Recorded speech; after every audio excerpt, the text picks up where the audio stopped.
On this episode of Into the Unknown, I am joined with my good friend, Mr. Tevin Cherry. Tevin and I met when I was the historian and curator at the College Football Hall of Fame down in Atlanta. Tevin was a fan ambassador there, and anytime I was on the hall side, maybe fixing an exhibit or just near the Hall of Fame blades, I loved talking to Tevin. We got to know each other really well. His stories are funny. He always had something interesting to say, and he knew so much about all our Hall of Famers, which is always a great thing, and helped me out quite a bit. Tevin's story is absolutely incredible, and I just can't wait for you guys to hear it. So let's jump into it. So on this episode of Into the Unknown, I am joined with my good friend Tevin Cherry. How are you doing today, man? I'm pretty good, Jeremy. It's good to see you again after all these years. It's great to see you, man. I really do appreciate you taking the time to talk with me. It's really exciting, man. We've known each other for quite a long time now, since Atlanta. I want to jump right into this. Tell me that comic book issue number 1 origin story. Who is Tevin Cherry? Origin story. Who is Tevin Cherry? For starters, I am Tevin Cherry, 31 years old, from Thomaston, Georgia. Born November 2nd, 1991. I enjoy sharing my story with others because I believe that I'm an overcomer of sorts. I was diagnosed and born with a physical condition called Cerebral Palsy. I was also born 2.5 months premature, and I have a twin brother and an older sister. So, Tevin, talking about some of those difficulties you had growing up, I would probably argue they were strengths. What was life like growing up in Georgia for you? I would generally say that I came from a, I'd say middle class Black family. Growing up in Georgia was pretty much, my challenges occurred when it came to learning how to get around and navigate my physical environment, since I didn't have as much use or strength in my legs or lower extremities. What a lot of people don't know is it took me almost 7 years to learn how to walk without any sort of assistance, but it was only short distances for so long. Growing up, being the only quote-unquote differently abled or disabled person, however I choose to identify, it was really difficult being in class when everyone else could walk and they could pretty much go on their own accord. But my family did a very good job in helping me adjust and necessary so that I could live as close to a fulfilled life as possible. Tevin, I love that you mentioned that. What were some of those things that your family did to help you? My mom, she's very big on cleanliness and organization. So around the house, she would set boxes and various things for me to place things in. And she's very keen on, making sure that, my clothes were neat, fresh, and clean, and just teaching me tasks of how to make my bed. My brother taught me how to tie my shoes, and my sister, she was very instrumental in reading and teaching me basic math and things, how to count and otherwise.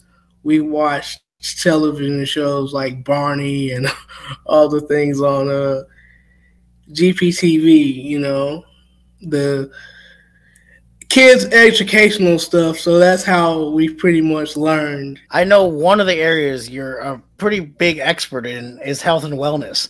Can you tell me how you kind of started on that journey? My parents, we grew up in the gym. My parents, they helped out with the local recreational basketball team, and I was always in the gym. And when I was growing up in the gym, I didn't necessarily have the ability to shoot a basketball. So one of my first pastimes and one of my first favorite things to learn how to do was kick a ball, since the ball was on the ground, and that's the only thing that I could do without sort of any limitations. It was pretty difficult, I can say, but once I conquered that small hurdle, the rest was history for me. And when me and my brother were in the 4th grade going to 5th grade in the summer, my parents bought us a weight set. So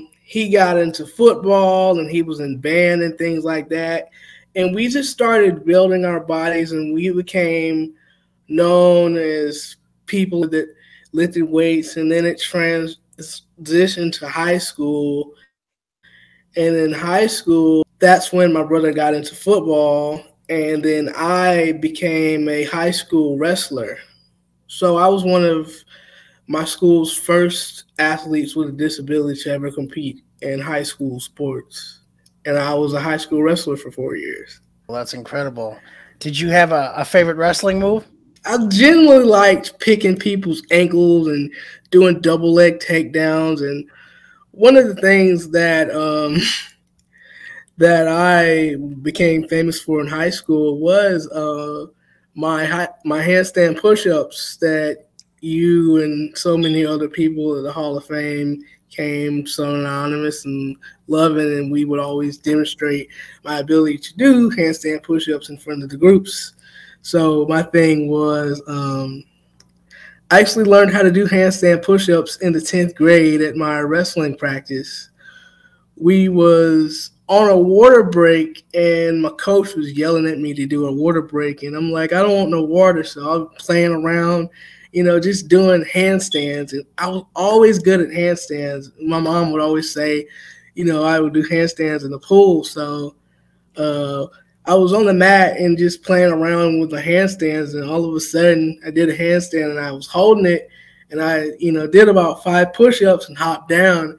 And then my coach was like, yes, that's perfect.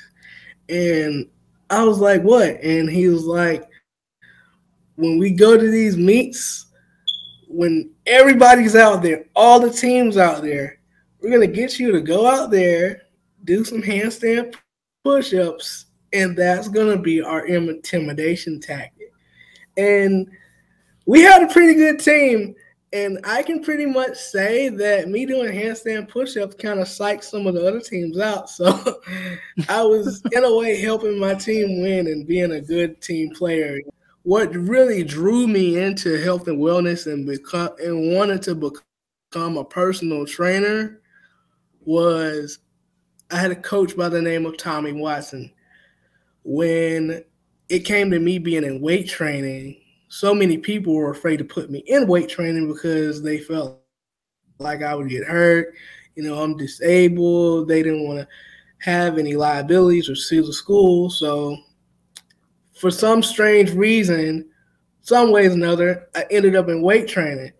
And I didn't know what I was going to do like the first week. So coach had me doing push-ups, and that's simple. I was doing crunches, simple, boring. So I'm sitting there mad and stewing like, I'm going to be doing this. Like, it's basic. And coach calls me into his office, and he was like, we're sorry for only having you do push-ups for about a week, but we were trying to come up with stuff that you could do. And I had another coach by the name of Steve Patterson. And next week I came in there, and he was like, we're going to put you to work today, Cherry. That's how he always talked to me, and that's the voice he always used. So, from then on, I was doing upper body exercises and, doing push-ups on the ball and throwing the ball and doing a lot of plyometric work and doing a lot of body weight stuff. And that's pretty much my style and my training style, and it's evolved from there. And that kindness and that display of, hey, you really took time to build and shape and mold me and, give me that self-confidence I needed to not only win in the weight room, I was able to use those same tangible or intangible methods to win at my life and continue my fitness journey. Tevin, I love that. So one of the things I realized about everyone's lives, we have a choice a lot of times, a path. We can go north, we can go south, we can go east, we can go west. The problem is we don't have the blueprint, so we don't exactly know how things are going to turn out. Can you think of a time where you made a decision not knowing the outcome? That answers in two parts, honestly, Jeremy. As you know, I've been continuing my fitness journey, trying to rehabilitate, and one of my ultimate goals is to, overcome cerebral palsy and be able to walk on my own and whatnot. So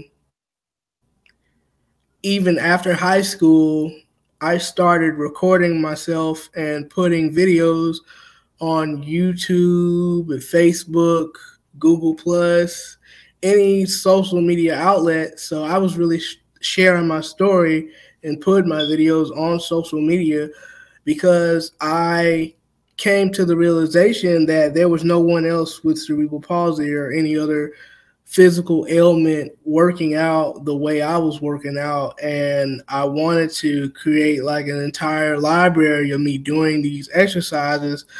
So maybe someone down the line that's younger than me can come across my videos or use them so that they can train themselves, And I didn't know how big I was going to be. I was recording videos off my mom's iPod, and it's like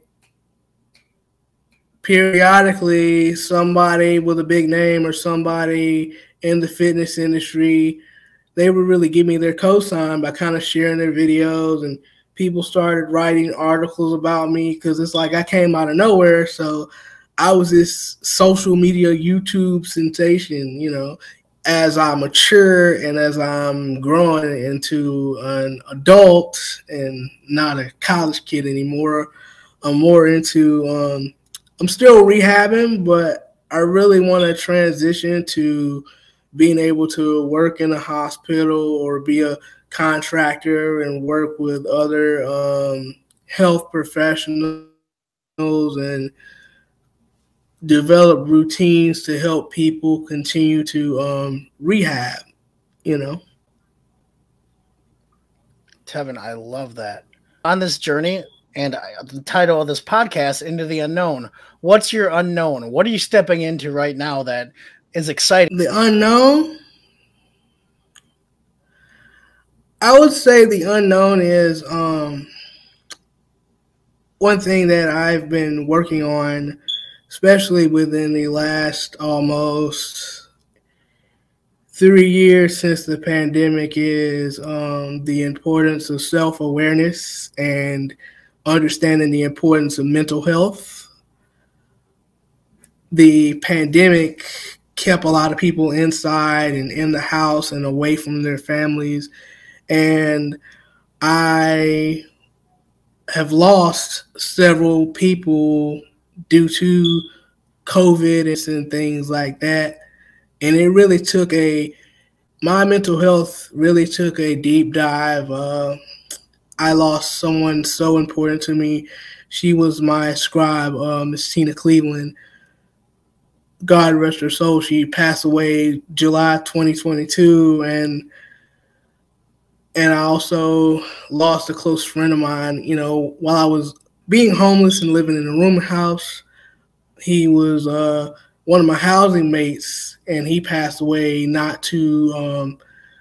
they kind of passed away right there together. And those two people, they were very impactful in my life as far as helping me develop and really shape who I was as a person. So when they passed away, my mental health took a deep dive, and I had gone through so much, with the pandemic and those two passings of those two important people, that I really stopped taking care of myself. And I had to come back home and be with my mom for a while. And one thing that she has really been on me about is taking care of myself. And I've taken a break from training because it was so hard on me, and I didn't want to be in a space, in a place where I wasn't giving it my best. So as I journey into this unknown, there are things that I don't know because I don't know what tomorrow brings. But as long as I focus on what's going on today and what's right in front of me, generally focused on showing up for myself, loving myself, and standing up for myself and being the powerful voice and being the powerful person that people know as Buster the Strongman, So that's what I want to say my journey into the unknown is. And I'm relearning to cherish and spend time and appreciate my family, because you never know what tomorrow holds. You just gotta love your family and be there for them and be active and continue to move forward. I appreciate you sharing that. Like you said, family's so important. As you know, I'm back in Wisconsin. A large part of that was to be back and closer to family, and so I really appreciate you mentioning that, man. And you also mentioned Buster the Strongman. So if people are looking to learn a little bit more about your story, more about you, where can they find you on social media? You can find me at Buster_the_strongman on Instagram, and you can find me Tevin Cherry on Facebook. And I'm also Strongman 30 or Strongbus28 on TikTok. Tevin, please tell me about your merch. That you can find at therealstrongman.com. I'll make sure to link all that, man. Again, Tevin, it was so great to talk to you. It's great to catch up, and man, just keep staying positive, and I appreciate you, man. Anytime.